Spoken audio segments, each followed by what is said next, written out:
Yo, what's good, YouTube? What's good, everybody? Welcome back to the channel. Thank you guys for hitting play, man. Today, we're checking out Queens of the Stone Age. No one knows. Okay, Queens of the Stone Age is a group that I'm familiar with their name. I don't know their music that well. I think they probably had one, maybe two radio songs that have been played before. Couldn't tell you what either one's about. Queens of the Stone Age is just not a group that I ever tapped into, but I know they were around when, I don't know, maybe I was in early 20s or something. I don't know exactly when they hit the scene, but I remember their name. And for a little bit, I had thought that, did Dave Grohl have anything to do with this band? I had thought he had something to do with this band at one point, but I don't know. So maybe you guys can fill me in on that. We have No One Knows right here with the official music video. I haven't ever seen the music video. No One Knows is probably one of the songs that I have heard before, but I couldn't tell you the first thing what it's about. So today, let's go ahead and take a full-on listen. Looks like it's under 5 minutes, 4 minutes, 19 seconds. So we'll take a full-on listen. I'll try to gather what we're talking about, if there's any message behind the lyrics,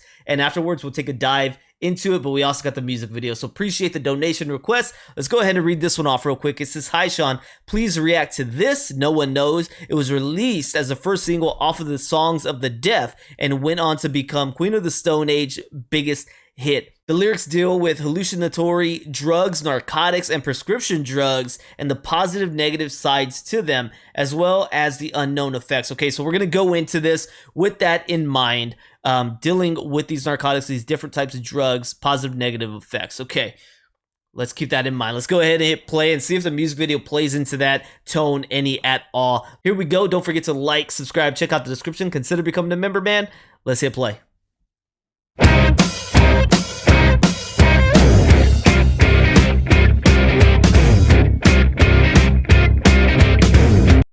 Dave Grohl, right? He looks way different. So I don't think he was in the band. Was he only like with them on recording? I don't know. We'll see if there's any information provided afterwards, but there we go.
pretty dang fire, bro.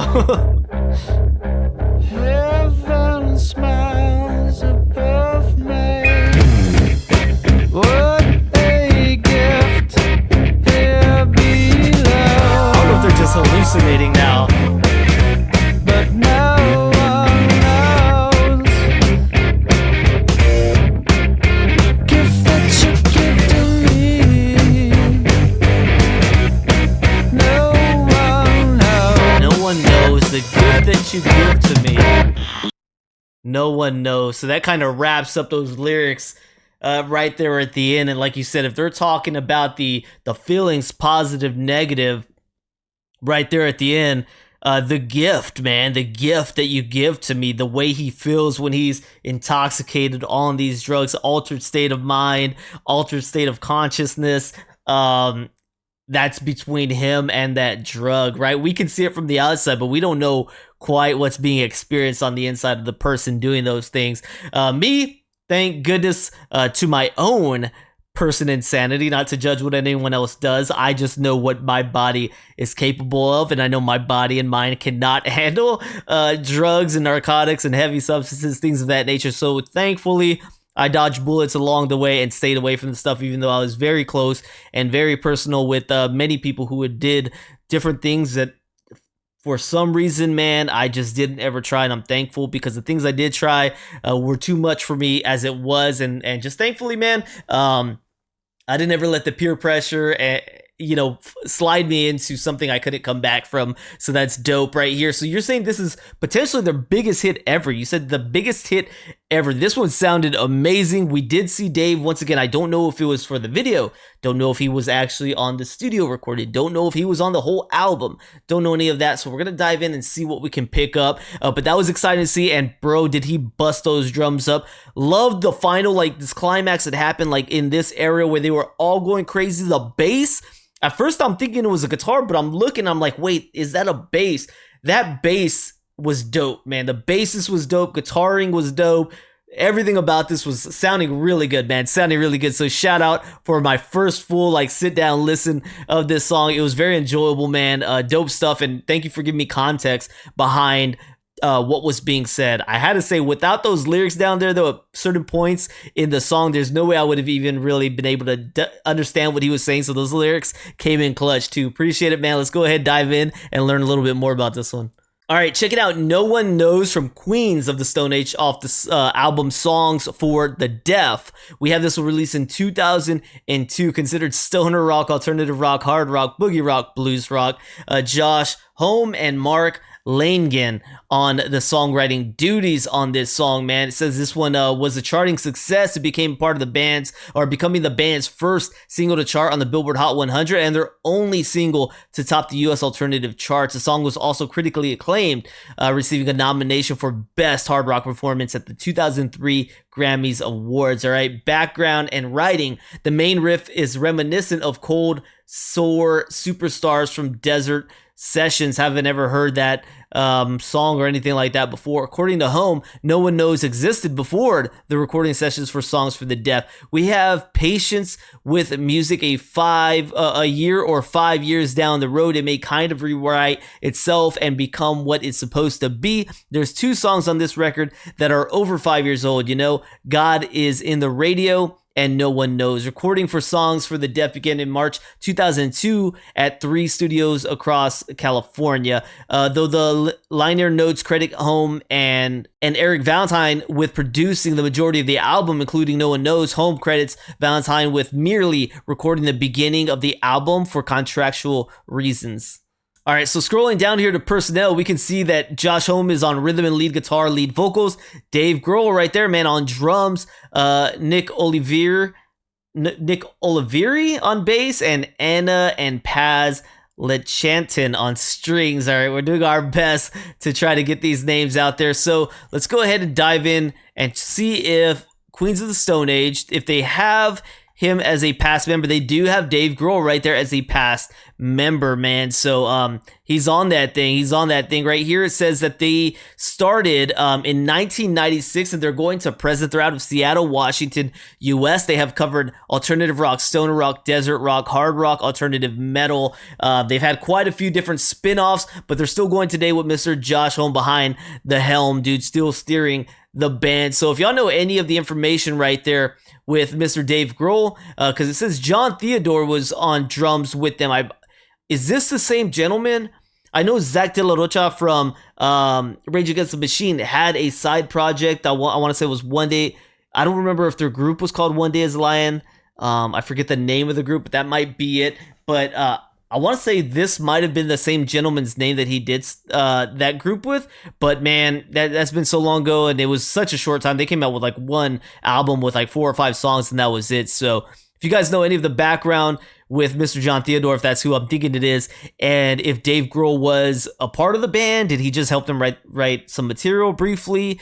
It does say past member, so I don't know how that all worked out, but dope song right here, man. Definitely enjoyed listening to this one, learning a little bit about the group, and thank you once again for the background information, because otherwise I don't think it was really listed there, so that's dope, man. Thank you guys for rocking with me today. Hopefully you guys enjoyed. Don't forget to like, subscribe, check out the description. Consider becoming a member. YouTube, Patreon, $3. Let me know if there's more from Queens of the Stone Age that you want featured on the channel, man. I'll see you on the next one. All right, peace.